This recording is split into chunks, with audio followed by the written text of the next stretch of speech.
All right, introducing the Asian range.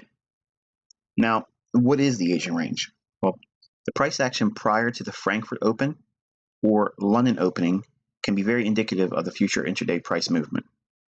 Now, when we have a directional bias, we can use this Asian range to build or frame a context or storyline to the market's likely intentions. There is a stillness in price many times right before the intraday directional impulse price swing. You look at the chart here on the right. This is an Aussie dollar chart. You can see that there is a little shaded area right in here, and it's delineated with the gray shaded box, and I've labeled it, not surprisingly, the Asian range. So this little piece of price action, okay, I actually learned about this from Chris Laurie, and I'll show you what I was doing before I learned this, so that way you can see I already had a beat on what price should be doing. But when I first saw him refer to it in his free teachings, he has a website, chrislaurie.com. It's changed and morphed a little bit over time, but folks that have gone through his material that know who I'm referring to, they would nod in agreement that they would know what I'm saying is true. He taught about the Asian range many times in free teachings. So it's not like I'm taking anything away from him. In fact, if you're not happy with what you see in my content, but you do want to take some advice from someone that has seen a lot of things out there, Chris Laurie has a lot of good price action study, and his methods, while they are not mine, there's some similarities to what Chris does, but I'm going to show you what I took away from him. This is the only thing I really learned from Chris Laurie, really. And that's not to diminish his importance as a teacher or what he knows. I'm just saying that this is what I gleaned from his material. I liked it because I was already familiar with using consolidations in certain periods of a trading 24-hour period. If you take certain ranges, you can do some really magical things with them. And I teach you that in the mentorship, and it goes well beyond what I've done in YouTube videos over the past couple of years. So what I liked about it was I seen a lot of context right away when I seen how the range is applied to the chart. So I will give you what I used to do and how I used entry techniques to do it, so that way you have a little bit of a takeaway, not only just talking about the range itself, but what we can do with it. And then I'll show you what I've done with it to incorporate it. Now, I'm not teaching you everything I know about this range and what I've done with it over the last 10 years or so. The implementation of it, I think, is useful for a developing trader, but there has to be some context behind it. The range itself doesn't produce anything magical, but if you have a storyline behind what price should be doing that particular day, it is unbelievably helpful. Okay, so let's define the Asian range. What is it that we can do in our charts to make it appear and draw our attention to it? Well, the range begins at 7 p.m. New York time, and it ends at midnight New York time. Now, as a special inclusion here, Chris Laurie had his Asian range pushed beyond midnight. And if memory serves me correct, I believe he had 12:30 a.m. And to me, the financial markets really begin at midnight New York time. And it probably sounds pretty arrogant of a Yank like me, being in the States. But if you just study what I'm teaching you folks, you'll see right away what I'm telling you is the gospel as it relates to intraday price action only. Now, everything else might be something different, but as far as intraday price action, I think I've cornered the market in intraday price action. So the height of the range is the highest high between 7 p.m. to midnight New York time to the lowest low between 7 p.m. and midnight New York time. The width of the range is obviously the duration of 7 p.m. to midnight New York time. So let's take a look at this chart here, and we'll get a little bit closer and zoom in on it. Okay, and we'll cover some points here. Now, right away, when you see this, it probably still doesn't give you any kind of insight, and that's fine. But I'm going to build on it and show you how useful it is. But we're going to build the model with specific buy and sell conditions later on in this video. But for now, take a look at what you see here, okay, and kind of like burn this in your mind. Your focus should every single day be zeroed in on 7 p.m. New York, and whatever that time is on your broker's platform, whatever your charting platform or package shows, find out what time it is at 7 p.m. New York time, and then find that same time on your charts. That's where you put a vertical line at, and that begins the Asian session. And then 5 hours later, it'll be midnight New York time. Put another vertical line in, and there's your Asian range defined by the duration. The highest high and the lowest low is what we would use to frame out the range. Now, there's a lot of voodoo that you can do with this range, okay? And again, I'm not teaching it here, but believe me, it can take you to the highest and the lowest pip of the day.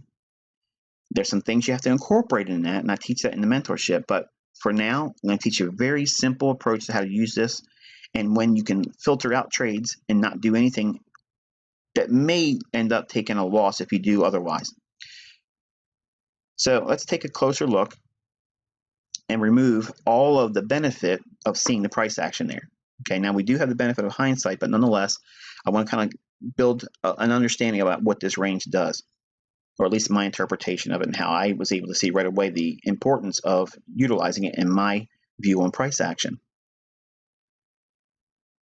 During this range, what's actually happening is there's orders that are coming in and they're stacking up above the market and below the market relative to that range. And it's also building up a market sentiment.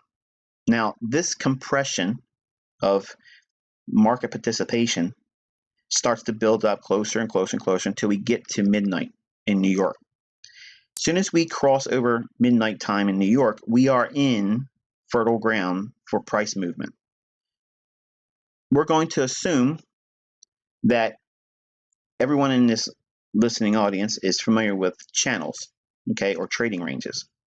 The idea is above this range, there's going to be buy orders. Those buy orders are going to act as breakout artists, okay? In other words, they are not astute to know how to buy when it's a low price or technically oversold without the use of indicators. So they just want to be buying on strength. And there's really nothing inherently wrong about that if you know what you're looking for. But most traders don't know what they're looking for, and they just go in a willy-nilly an entry based on breaking out above an old high. They'll buy that and view that as strength, and they'll put the stop loss right below the low, which would be here. Short sellers would do the opposite. They would have their sell orders below this range. So any movement lower would hopefully put them in a short position, and they would take the other end of that range and put their protective buy stop. So buyers that want to break out above this consolidation are going to buy on a stop with a protective sell stop below the low. Short sellers want to sell on a stop and use a protective buy stop above the high. Okay, so the storyline is, what are we going to do after midnight, which is this vertical line here? What's the storyline? Where are we going to go? My whole entire career has been based on understanding this phenomenon. And it's been more or less a pursuit of excellence. So I want to know, with the highest probability, which side are they going to work on? Okay, and what I mean by that is, are they going to try to put a specific party of traders, whether it be bullish or bearish traders, in on the wrong side right before London creates what? The higher low of the day. So the key is, and this is the takeaway so far, and this is what should be written in your notes right now, is what you're looking for, what sets up the opportunity, if you will, for the particular trading day, is if we have a very narrow consolidated range between 7 p.m. and midnight, or what would be deemed as the Asian range. So if we have a very narrow consolidation there, that sets up a huge possibility of the algorithm going into a trending model. Okay, so in other words, without going into IPTA and teaching anything really about that, the market will seek the liquidity above or below this range with a premise that it's going to put them in the wrong side, and then it'll go the other way for the remainder of the trading day. Okay, so let's take a look at how we can utilize it in a bullish condition. Now, the periods when price is bullish, we can extend the Asian range high and low into the future. When price returns back to the Asian range high, we can anticipate institutional buying.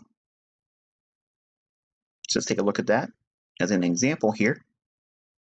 We're going to assume that we had an understanding or expectation, if you will, that the Aussie dollar was bullish for this particular day.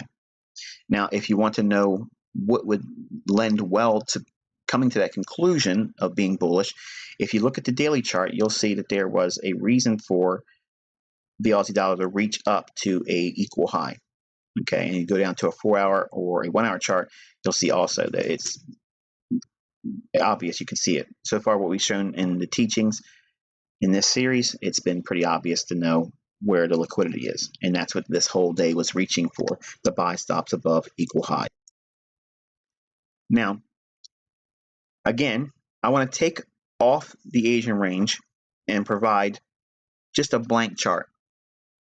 Okay, and assume for a moment pre my exposure, okay, to Asian range. This is what I used to do. Okay, this is how I actually traded, and I was doing this since 1994.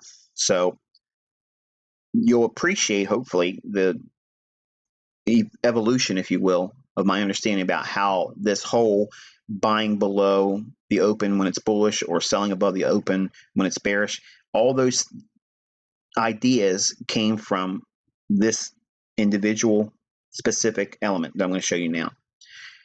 I would have on my chart a list of all kinds of indicators. Okay, so I'm going to spare you all that. But if we just look at price action as a naked form of open, high, low, and close, it can be rather, well, confusing.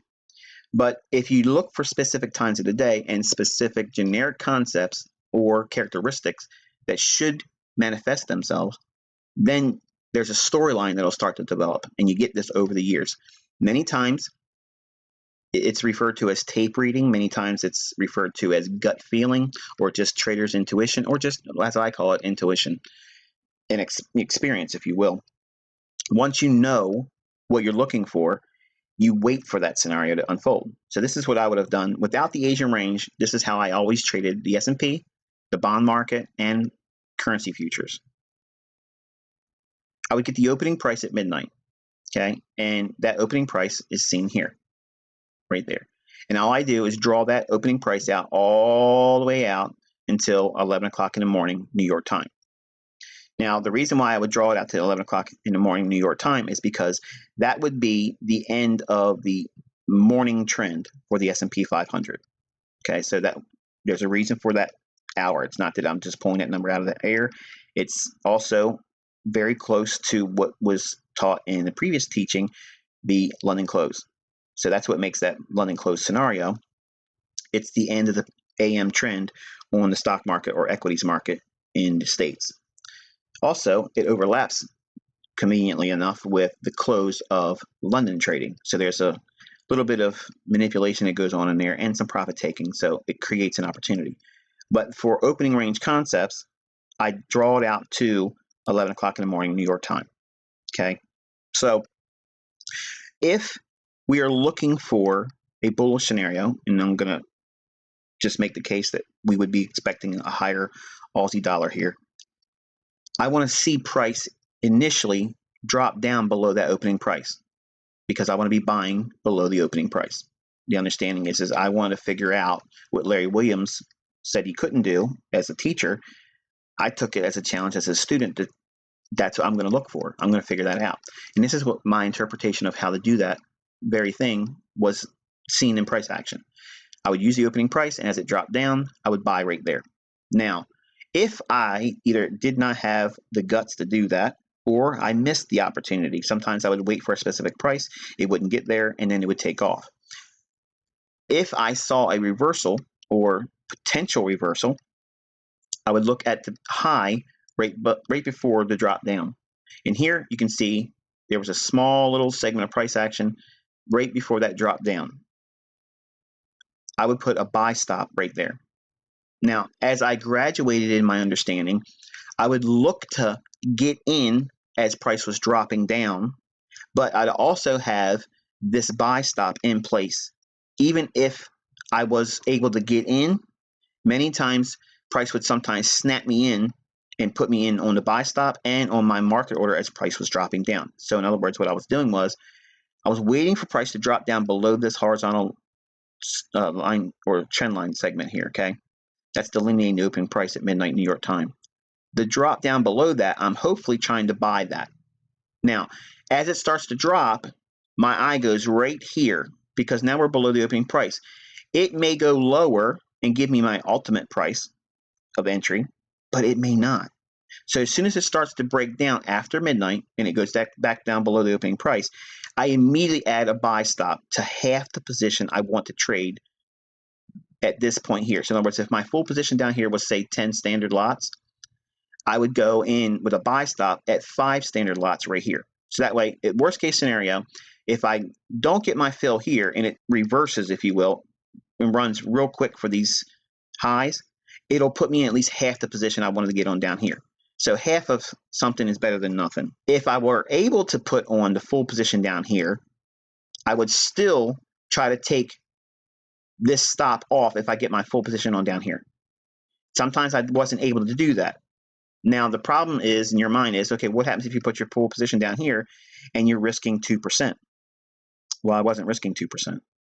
So I'm trading at 1%, 1.5%, and then this position here, if it fills me, I'm not over leveraged, or if I do get 1.5% on here and this half here, it would technically put me over 2.5% risk, but I'm going to be more aggressive about trailing my initial stop loss up to try to pare that down to 2%, okay? And that's really what I was doing. Now, let's contrast what I just did here with the implementation of the Asian range. And this is exactly where price would fill you with that buy stop being tripped. So now I would be long here. If I didn't get filled down here below the opening price at midnight, this would be where my buy stop would fill me and my stop loss would be below the low. And you can see I'd have to weather this retracement here and then eventually catch the move later on in the day. Now let's take this discussion back to the implementation of the Asian range. And I'll show you how I evolved and seen a much clearer view on price action using the range as I define it here. 7 o'clock p.m. New York time to midnight 00 level, not like 12:30 or 1 o'clock in the morning, none of that stuff. Exactly at midnight, okay? Because what we're banking on is the midnight opening price. That's what sets the algorithm. It goes through. It goes to a reset. Basically, if you want to think of it like that. So if we're bullish, it's going to go below that opening price to seek liquidity, and then go higher and spend the rest of the day going higher. When it's bearish, it'll go above the opening price at midnight to reach for liquidity, and then move lower for several hours going into London close or New York open. So now let's take a look at what's actually going on with the implementation of the Asian range. Now we have a tight Asian range in here, okay? And again, buy orders are above the range, sell orders are below the range. Price right after midnight does what? Goes up and taps the Asian range high. Now, you're saying, okay, well, it didn't go above it. Let your stop be there. And I guarantee you, the broker spread will open up wide enough to get that. And you'll be in long. And your stop loss, which will be right at that low, or just below it, will be tagged right there. Even though it reflects here, your broker, and this is what you sign up with when you open up your account, you are giving them permission to open the spreads up on you. Everybody makes this big complaint about, oh, well, they did this and they did that. You sign it and you agree to it. So when you see people online saying that they trade with 3 pip stop losses, that's not true. It's not accurate, and they are not doing it with live accounts, because believe me, in-house funny money gains with the brokers would eat them up immediately. It would not happen, okay? I think personally with a stop loss of anything less than 10 pips is just ludicrous. It's stupid, okay? Because at least from a retail broker standpoint, you're inviting them to take your stop. It's just the way it is. You can argue with me and give me all kinds of track history and say, well, I'm trading with a 5 pip stop here and there. That's fine. Do it 10 years and see how many times you get burned. The point is, why offer yourself up on the altar for that sacrifice when there's better ways of doing it. You don't have to have less than 10 pip stop losses to do very well.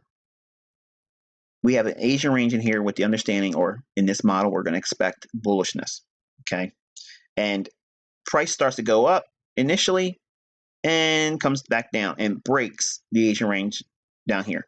So we take out the low on the Asian range that's been extended beyond midnight. That trips in sellers, and it also knocks out individuals that would have been pulled in on a buy stop right at this level. So long holders are in, and now they're out. Short holders are in now, and their stop loss is above here or here. So they're taking both sides of the marketplace in and out, and then the market takes off, goes higher. What we look for is this little movement right here. That movement is what sets the tone when we're bullish. We want to be buying there. Or we can do what I showed earlier. You can put a buy stop right here. If it gets filled, a contingent order, that would be if I'm filled with your broker, order cancel order basically. If we have a parent contingent order suggesting that you can buy on a stop, if that stop gets filled, if it happens, then we would place a sell stop below this low at some specific price level. And you could leave that in the marketplace and go to sleep and don't even worry about watching all this stuff. Okay, there's one way you can apply a day trader's model and or enter with a long-term model, but using a day trader's approach to trading that whole entry. If you've missed this one, okay, and price starts to rally away, we have to have the storyline behind this example of being bullish. Otherwise, this could be an easy sell, as you'll see when we talk about when the conditions are bearish. But knowing where the market is most likely trying to go from a higher time frame standpoint is significant and crucial in utilization of the Asian range. Otherwise, you're just going to do things that aren't going to be profitable. So if we're bullish, we'd like to see this element here and then this here. No problem. We don't need to get that, and we don't need to be a part of this move either. Okay, we'll wait for price to come back down and touch the Asian range high. Now, it does so here, but it's a little early, and then we do it again in the New York Open. So New York Open, we see price trading back to the Asian range high. Right there is where institutional buying is going to step in. Why are they doing that? Because the initial range that was set between 7 p.m. and midnight is when IPTA, the interbank price delivery algorithm, resets. And then it attacks open liquidity, or the open float, which would be the orders above the Asian range and below the Asian range. And I already know you're going to know 15 different people that work at a bank, or they know somebody they smoke cigars with on the weekends, and they are a market maker. They're going to say, what I just said to you is nonsense. But I'm telling you, they don't know what they're talking about, because I'm doing this daily to the pip, week after week, day after day. And I'm telling you, it's not based on anything else except for what I learned. Okay. And some of the things are going to go in the category of tinfoil hat. And I'll just let you wrestle with that. I don't really care about your opinion. Just know that what I'm suggesting to you here, if you look at it in price action, it's there. So we can see the optimal trade entry from this low to this high, retrace back down. New York Open overlap with the Asian range high. With the storyline is that we're bullish on the higher time frame. Beautiful illustration of a Asian range application in bullish conditions, and then off to the races we go. So we have two opportunities in here in the New York Open, and we have one set up here that gives us a really, really low end entry point with very little risk in terms of our entry and then the subsequent move higher. The other portion would be entering on a stop here above the Asian range, but you wait. You have to sit up and you have to wait for price to drop down below the Asian range. Then you buy on a break above the Asian range high. But the conditions have to be bullish, and we have to first see Asian range low break. Then a buy stop can be placed at the Asian range high. If you do this before the Asian range low is taken, you will get burned. You will get stopped out. You will send me email saying it doesn't work. Okay. I'm telling you, there's rules here, and I just gave them to you. Utilization of the Asian range in bearish conditions. Okay, again, like we said, but when it's bullish, there's a period that's quiet right before the Frankfurt and London Open. And we would be focusing on that. And when it's in a tight, narrow consolidation, we're going to be looking for some measure of manipulation, if you will, on price action. So what we're going to be doing is waiting for a break in the Asian range low, and then when price trades back up to it, we're going to be anticipating institutional selling. So let's take a closer look at this example here. Zoom in here, get some more detail. Now let this image burn in for a minute. Okay. And now we're going to take it off and go to an element of naked price action. And I'm going to show you what I was doing prior to learning about the Asian range. There's the opening price again, this candle. And I would be looking for bearish price movement. And if we're going to just suspend your disbelief whether or not I was actually bearish before this day or not, trust me and go through my Twitter, you'll see all kinds of examples of me doing this very thing. But nonetheless, we're going to assume for sake of argument that we're bearish on this particular currency that day. Okay. We're going to be looking for price movement above the opening price. That's what I'm looking for here. Okay. Now, I learned early on that these levels, these double tops, they were fake outs. And that's why I loved the turtle soup trading pattern that I learned in a book called Street Smarts. And if you don't have it, you should buy it. It's a very, very good book. But that pattern in there resonated with me because I was already doing things similar to that. And I would just look for those equal highs and equal lows, which I've already taught you in this series. And right away, there's a large number of you in our community that are just going through the roof right now with excitement because now you see something that's always been there, but now you see it and it's useful to you. You can see where price is drawn to. Well, if we see this time of day, and this is midnight, and we're bearish, we have equal highs in here. Right away, I want to know there's going to be a rally above the opening price. And I extend that out in time, about 11 o'clock in the morning, New York time. And anytime price trades above that opening price, and it's inside of a kill zone, that means the London or New York open kill zone, if it trades above that opening price, I will look to go short. Now, if we go above it, and this is what I was doing before I started incorporating the Asian range concept, I would just simply look for this rally above.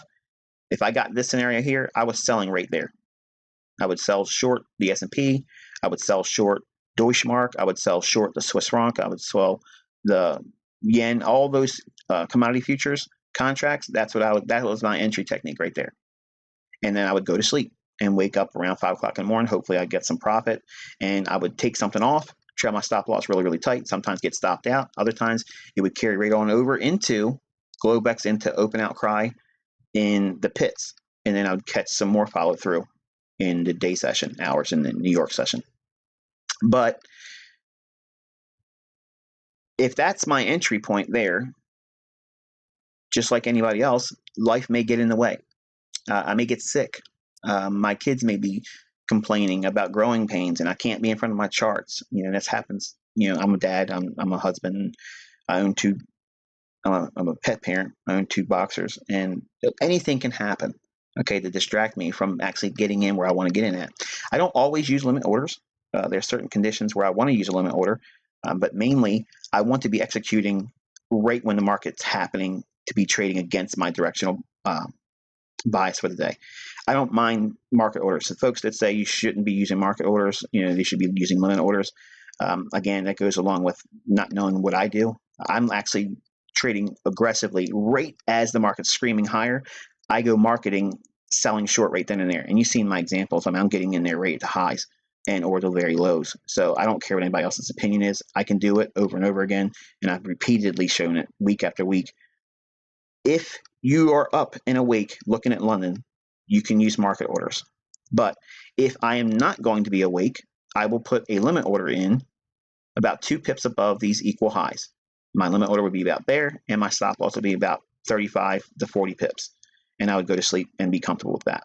Okay. I would have an 80 pip take profit on the full position. That way, if I did wake up and it moved an accelerated pace and moved 80 pips, that would be 5 pips over my weekly objective, which is 75 pips. I am always aiming for 50 to 75 pips only for a weekly objective. Once I do that, I'm done trading. I don't do anything else. But I leave myself the opportunity to catch a tiger by the tail. If I wake up and the market's already moved 80 pips, I'm done for the week. And I didn't do anything but sleep in the whole process. But if I miss this opportunity, okay, if I miss it, my eyes go right to the low that formed prior to that run above the opening price when I'm bearish. So I'm going to place a sell stop to get me in. Now, sell stops, generally you understand them as a protective basis or mechanism to protect your long position. If there is no long position and you place a sell stop, it's going to put you in short. And that's what I'd be expecting to see happen here.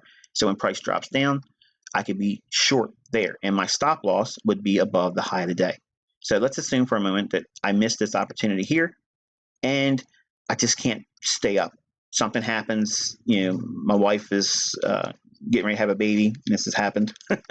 I had to take a trade. So I have to trade, folks. Okay, it is what it is. Okay, and I had to hear about it on the way to the hospital that day, but nonetheless, this is real life stuff here, folks. So if I miss the opportunity to get in, okay, and the Swiss franc is looking to go lower, I'm going to place a sell stop below the swing low, right before the rally above the opening price, with the expectation that if this order fills, it will place a protective buy stop above the high plus 3 pips.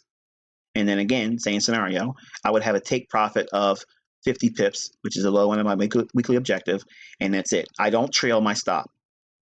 I do not trail stops. I do not have a mechanism that trails my stop loss lower because I don't think it should be done. Okay, I teach taking partials is the better way to go, and leave your stop loss where you initially put it. Manage the risk from taking partials, and then slowly move it down after New York trading starts. Because if you're going to get a big range day, like we see here, you want to trail the stop loss after New York has done its retracement. If we take the conversation back to the utilization of the Asian range, we can see here what's actually happening is that we have a tight, narrow consolidation, and we're bearish. Now think, we have folks that want to buy on a breakout. They get tripped in with the move above the Asian range high here. So now what are they? They're long. Where's their stop loss going to be at? Right below that low. The market goes right down below there to take their stops. Notice it doesn't just go a little bit. It goes conveniently 10 pips below it. It's going to sweep out anybody that has a stop loss at or just below that low. And using that little tail over here, they think that they're safe. They're not. The real move is running above the Asian range high after the buyers have been put in, then taken out, driven back up again. Why? Because short sellers that were lucky enough to try to sell short at the top of this channel or trading range, they're making money here. They're not going to be allowed to be profitable. They run on their stops, which would be a buy stop run above these highs. That's where you're looking to be a seller. This is the lowest risk, high probability entry for using the Asian range. If we wait for the Asian range low to be broken and it retrades back up to it, that's the other entry point using the Asian range. So we can see there's two ways of using this range. Selling above the Asian range high when we're bearish, best scenario, especially if you have the scenario that's been outlined here. Understand the storyline. You have to have a bias on the day. And do not change gears based on all this little movement here. You have to stick to what your analysis is calling for. Higher time frame is going to go lower, so we want to be looking for the market to take out the Asian range high. If that happens, we could sell short there. Or the low risk confirmation trade is wait for the Asian range low to break and then trade back up to it, and then we can sell there. Okay, and if it happens to occur during an ICT kill zone, London Open or New York Open, the probabilities go through the roof in terms of being, well, accurate. And then you can see that unfold in your charts. If you go through the charts with this in mind, okay, just put the Asian range on and paint them manually. I know you all want indicators and pop this up and MT4 this and MT4 that. Physically draw them in. Spend some time in the charts. Get intimate with price action because it's going to teach you a lot more. I had to do this stuff with charts that were, hand drawn. Like I had, an obsession with printed charts. So I would print out charts and I would do all these things by hand in a ruler and a magic marker and highlighter. That's the stuff I used to do. And I'm convinced that's what made me good at it. Being lazy about this, okay, what you're really saying is I don't really have time to really study it. Just give me the lipstick on the chart, and then there it is. You will not get the same level of appreciation or understanding if you shortcut it. Draw the levels on as I taught. So by taking the time to draw this out manually and reminding yourself, okay, maybe even be worth taking the time to type out a notation, in this area here, to not focus on the movements below the Asian range. Okay, focus primarily on a move above the Asian range high when we're bearish, and or if we break below the Asian range after midnight, wait for a retest in the form of a resistance. Now, think about what you're seeing here. If we look at price action like this, if we don't use the Asian range concept here, as I'm outlining, the question is why would this be a selling point? I mean, granted, you can go back to this low here and say, well, that's probably a reason for it. But would you really look at that after seeing this and then this movement through? Without this insight, chances are you're probably not going to see this actual scenario. And that's the difference between understanding tape reading and building context behind price, and also sticking with a bias. It's important to know what a trading bias is for any given day. And anyone that tells you don't trade with a bias, they're the ones that are telling you that because they don't know how to do it. I've given many examples on how you can arrive at a daily bias, and you're not going to get a daily bias that's accurate every single day. So don't let me paint that picture for you. But I can be in the upper 90s in terms of my probabilities and directional bias. If you can get just 65 to 70% accuracy with your bias, and then wait for conditions like I'm showing you here, adding time of day, kill zones, daily bias, focusing with the Asian range. We've already looked at power 3. It builds the entire model for the daily range. And you are not surprised when certain things happen. In fact, you're anticipating them before they happen. And by seeing day after day after day of doing this, you become much better at, interpreting price action and forecasting, which is a skill set that you cannot learn from reading books or watching my videos. You have to spend time in the charts. And if you do that, I promise you, you will glean more from that than anything else that you would ever study